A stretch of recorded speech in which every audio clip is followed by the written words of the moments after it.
Alright, so I've been in Tulum since Wednesday evening. Today is Friday, the 21st, I believe, of June 2019. And I'm going to go on an adventure to go to the hotel zone here in Tulum to look at the beaches here in Tulum because I haven't been yet.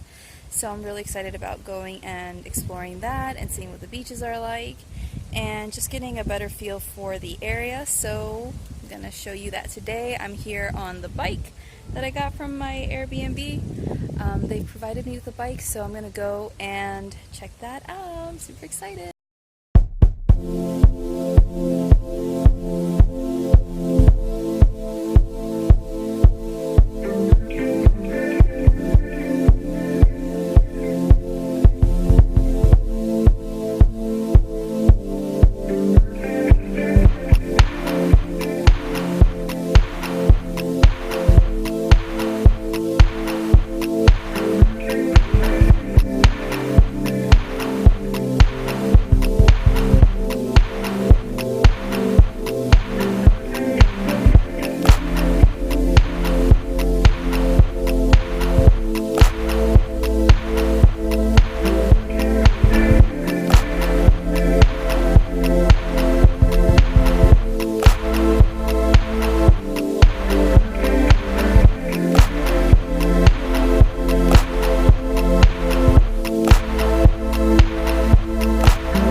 Hey travelers, so that's it for this video. I really hope that you have enjoyed my video on exploring a little bit more of Tulum and that you found it interesting and learned some new things today. As always, I want to take the end of my video as an opportunity to explain some things more in depth that can help you and help you to learn something new that you might need to know for your travels. So the first thing is I want to talk about the hotel zone in Tulum. So Tulum has been known or was known for having some really beautiful, absolutely amazing beaches.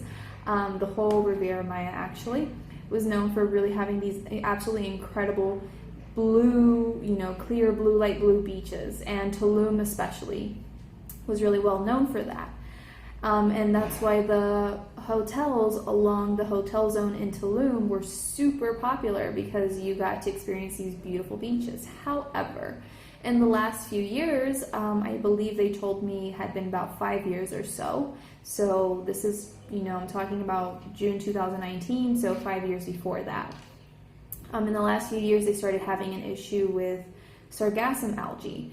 And this started making the experience of Tulum not be what people expected or what people were used to anymore because the whole beaches were covered in this algae.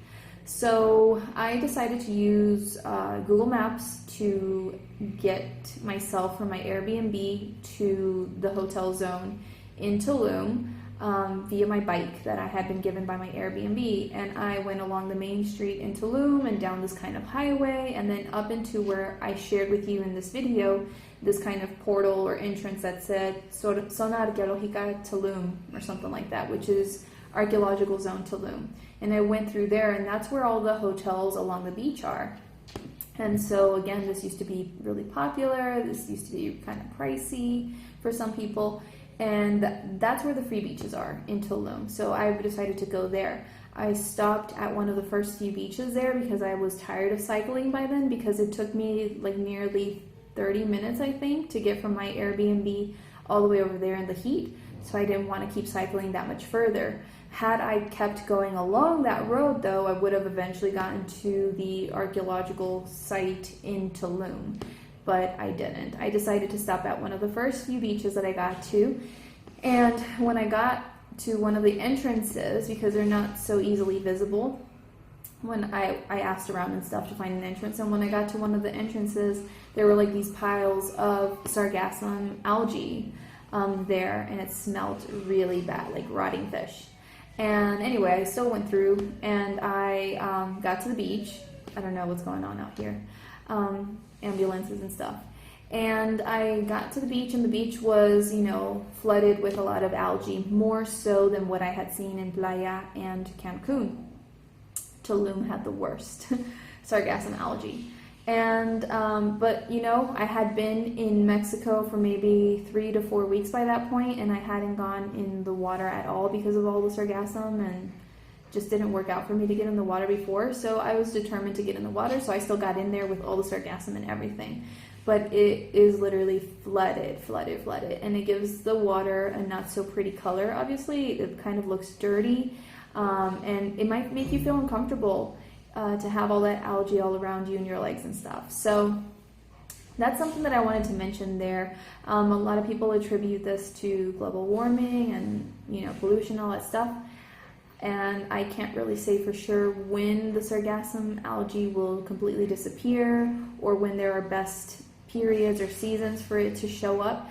From what I learned from the friend that I made in Playa del Carmen, the one that I went on the Isla Mujeres tour, she told me that the sargassum seems to get worse during the summer months, so like June, July, August, when most tourists would go to Mexico for vacation. That's when the sargassum usually like flares up, but it can still show up even after, like in October or something like that. So that's just something I wanted to share with all of you today. I'll probably do an official video just sharing this specifically, but I wanted to give you a heads up on that in case that's a place that you were thinking of going to see. So is sargassum algae all along the Riviera Maya? No. If you're lucky, you might have a day where there isn't much at all. But I'll speak more on that on the appropriate video. But for the most part, yes, the sargassum algae is everywhere, and you might not get those really amazing Instagram-worthy type pics during your stay if you decide to stay along the Riviera Maya because of the sargassum algae. So that's not a guarantee, okay? The other thing that I wanted to share is really that local business that I shared with you on the ice cream. So I forgot the lady's name. She was so nice though, so nice and so kind. And it was a really like powerful initiative that she wanted to start to bring like healthier food and to people in the form of ice cream, and to raise consciousness and awareness around that, and to help people with their health, because we all like most of us, I think, love ice cream, but a lot of times the ice cream that we buy from supermarkets and stuff is full of preservatives and lots of sugar or other things that are not good for us, especially if you already have certain health conditions like diabetes or something. So her initiative is to provide these all-natural ice creams made with real fresh fruit, and I think it's oatmeal milk and no sweeteners. I think sometimes if you ask her, she might put a little bit of agave, but for the most part it's just zero sugar, just the natural sugar of the fruits, in order for people to maintain their health and be able to enjoy something that is so enjoyable during a hot summer day, or a hot day in Tulum, which it was really hot in Tulum when I went. Lord, it was so hot all along the Riviera Maya when I went. They went through a heat wave or something. And so that's something that I really wanted to share to support her business, to bring awareness to all of you of her business. It's a very small business that isn't super busy, but if it speaks to you to want to go and eat at her establishment and support her, I'm sure she would greatly appreciate it. And you can show her this video if you want. Maybe she'll remember me and be like, hey, Stephanie sent me. But I had 2 ice creams that day because they were delicious and it was hot, and I love ice cream.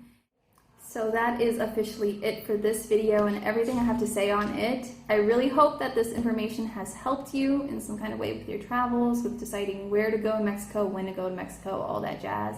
If it has benefited you in some kind of way, definitely give this video a thumbs up, a like, wherever you're watching from. Make sure to subscribe to my channel if you want to see more of these videos and learn more about Mexico and information that will help you plan your trip to Mexico. If you haven't yet already subscribed, drop me a comment below letting me know how this information served you today, sharing any experiences you want to share with me, any questions you have for me in the comments below. I always love hearing from you and I do my best to respond right away. And thank you so much for your time. I really appreciate every single one of you being part of my community, for supporting me on this journey, for following my journey.